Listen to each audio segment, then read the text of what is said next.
मध्ये तुमचे सर्वांचे मनापासून स्वागत।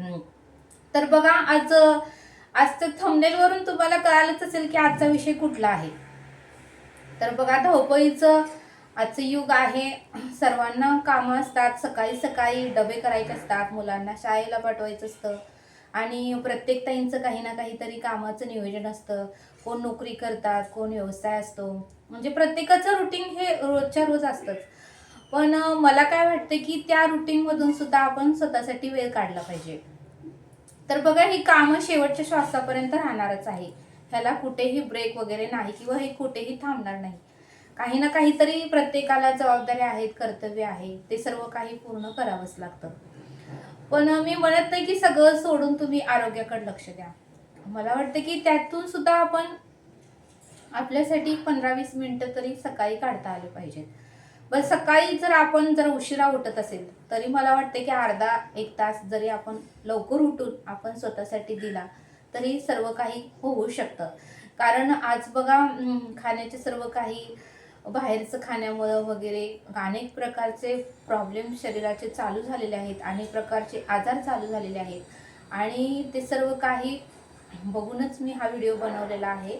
आणि मला वाटते की प्रत्येकाने आरोग्याची काळजी घ्यावी। कारण माझी एक मैत्रीण आहे आणि तिचं वय खूप कमी आहे, तरीही तिला आता थायरॉइडचा त्रास चालू झालेला आहे आणि तिला बसता उठता त्रास होतोय, अजून वयही नाही। तर असा प्रॉब्लेम पुढे जाऊन आपल्या आयुष्यामध्ये होऊ नये म्हणून मला हे वाटतं की प्रत्येकाने आरोग्याची काळजी घेतली पाहिजे।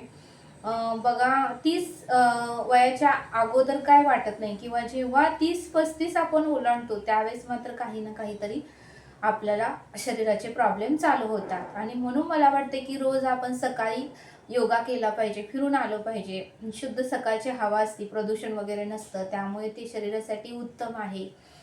आणि बघा गोळ्या जरी घेतल्या तरी आपण आपली काळजी घेणं फार महत्त्वाचं आहे। उदाहरण म्हणून सांगते, जर समजा आपल्याला काय झालं, कोणालाही होऊ नये ईश्वराच्या कृपेने, पण जरी झालं तरी बघा आपली मुलं सुद्धा लईत लई 2-3-4 दिवस करतील, 5व्या दिवशी ते सुद्धा रागराग करतील, कंटाळ करतील। म्हणून मला वाटते शेवटच्या श्वासापर्यंत आपल्याला आपले सर्व काही कामं करता यावी, त्यासाठी आपलं शरीर सदृढ आणि मजबूत असणे फार महत्त्वाचं आहे। आणि त्यासाठी आपला स्वतःची काळजी ही आपण स्वतः घेतली पाहिजे। कारण बाकीची सर्व कामे दुसरे करू शकतील, पण आपल्या स्वतःचा व्यायाम हा आपल्याला स्वतःलाच करावा लागतो।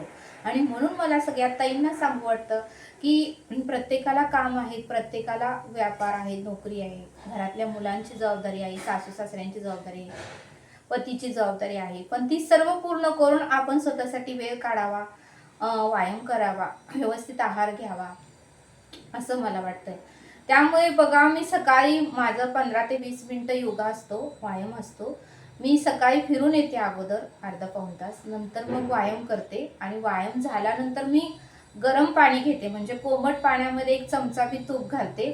बघा तूप घातल्यामुळे आपल्या शरीरामध्ये जे काही म्हणजे वंगण मिळतं, आपल्या गुडघ्यांचा त्रास कमी होतो किंवा मूळव्याधचा त्रास असेल तर आपण कोमट पाण्यामध्ये तूप घालून घेतलं तरीही तो त्रास सुद्धा हळूहळू कमी होतो। त्यामुळे रोज नियमितपणे तुम्ही 1 ग्लास कोमट पाण्यामध्ये 1 चमचा तूप रोज घेऊन पीत जावा, टाकून पीत जावा। ते पिल्यामुळे बरेच आपले आजार आहेत ना ते कमी होतात, आपल्या डोळ्याला चांगलं दिसायला लागतं, आपली स्किन चांगली होते आणि केसासाठी सुद्धा तूप फार महत्त्वाचं आहे। गुडघ्यांचं जे दुखतात ते सुद्धा त्रास कमी होतो, मूळव्याधचा त्रास कमी होतो, अनेक तुपाचे फायदे आहेत। त्यामुळे कोमट पाण्यामध्ये मी 1 चमचा तूप घालून रोज पिते आणि ते झाल्यानंतर एक 20-25 मिनिटांनी परत मी ब्लॅक टी करते। मी दुधातला चहा कधीही पित नाही, ब्लॅक टी पिते आणि मग त्या ब्लॅक टी मध्ये मी 1-2 चमचे लिंबाचे रस घालून ते रोज माझं असं नियम असतो, ते मी ब्लॅक टी पिते। आणि तुम्ही बघा, तुम्ही एखादं म्हणजे पेरूचं पान टाकून सुद्धा चहा करू शकता किंवा आपण खायचं लिंबू असतो त्याची पानं टाकून चहा करू शकता, आंब्याची पानं टाकून चहा करू शकता। हे तुम्ही 8 दिवसातून एकदा जरी केलं तरी चालते, पण रोज तुम्ही ब्लॅक टी मध्ये 1-2 चमचे लिंबू पिळून जरी पिला तरी चालू शकते। किंवा लिंबू जर आता हिवाळ्याचे दिवस आहेत, काही काहींना आंबट आवडत नाही, त्यावेळेस तुम्ही त्या ब्लॅक टी मध्ये थोडंसं आलं जरी किसून घातलं तरीही तो चहा खूप छान लागतो। बघा आता माझंच उदाहरण घ्या, माझं 2 वर्षापूर्वी 62 किलो वजन होतं, तर आता मी फक्त माझं वजन हे 50 किलो केलेलं आहे. जवळजवळ 12 किलो वजन मी कमी केलेलं आहे. आणि बघा, जर आपला पोटाचा घेरा वाढला तर आपले आजार वाढतात. त्यामुळे पोटाचा घेरा किंवा सीट घेरा वाढू देऊ नका.